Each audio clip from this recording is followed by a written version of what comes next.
La République de Djibouti s'agrandit et change de visage au fur et à mesure que se déploie l'ambitieux programme de développement visant à transformer le pays en hub commercial, logistique et financier à rayonnement international, conformément à la vision du chef de l'État, son Excellence Malmar Guelleh. Dans cet objectif, les investissements massifs réalisés en matière d'infrastructures, notamment dans les domaines de la logistique et du transport, portent leurs fruits en plaçant Djibouti dans une excellente position en termes de compétitivité régionale, tout en alimentant la croissance et l'essor de notre économie. Le développement du secteur financier, qui constitue un autre pilier essentiel de la stratégie nationale de développement, n'est pas demeuré en reste et a connu des évolutions majeures durant ces dernières années. En effet, les importantes réformes engagées par la Banque centrale de Djibouti ont dans un premier temps permis d'ouvrir et de bâtir un secteur financier diversifié, dynamique et performant, avec la présence d'une multitude d'opérateurs, aussi bien dans la finance conventionnelle qu'islamique. Aujourd'hui, il s'agit pour la Banque centrale d'aller encore plus en avant dans la promotion du secteur financier en inscrivant l'activité bancaire dans le modernisme et dans ce nouvel environnement mondial de l'économie numérique où les échanges et les instruments de paiement se dématérialisent. C'est dans ce cadre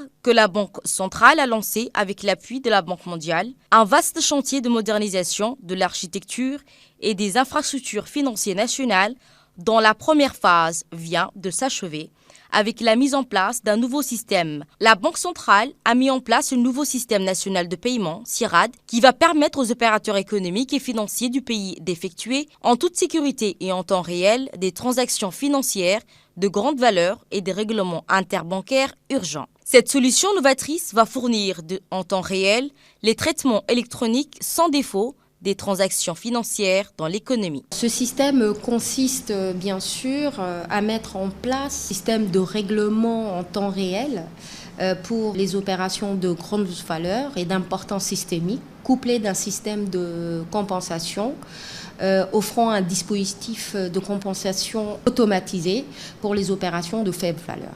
Comme vous le savez, par exemple, dans l'ancien système, les règlements par chèque se faisaient 48 heures sur 48 heures. Donc, on avait des règlements. Le client lambda était payé après 48 heures. Donc, mais avec ce système, le règlement par chèque et par tout autre instrument de paiement se font en temps réel, à l'instant T. Cette nouvelle acquisition de la Banque centrale se nomme ATS+.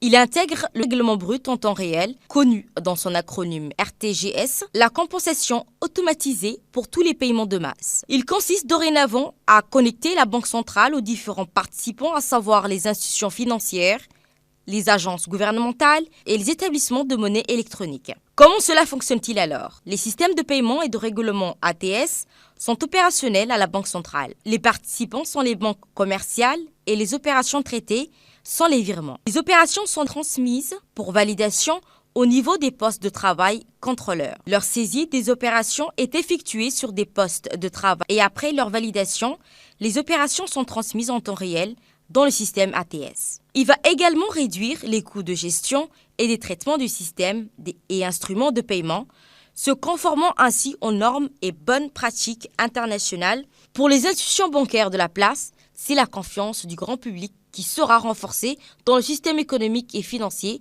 grâce aux transactions financières et commerciales fiables dans un environnement technique et juridique qui est totalement sécurisé. Aujourd'hui, plus que jamais, la République de Djibouti tourne une nouvelle page dans son histoire. Avec ce nouveau système de paiement, le secteur financier va franchir un bond important qui va contribuer par ailleurs au rayonnement du système financier afin d'atteindre les objectifs stratégiques de transformation de la place de Djibouti d'excellence, tant au niveau régional.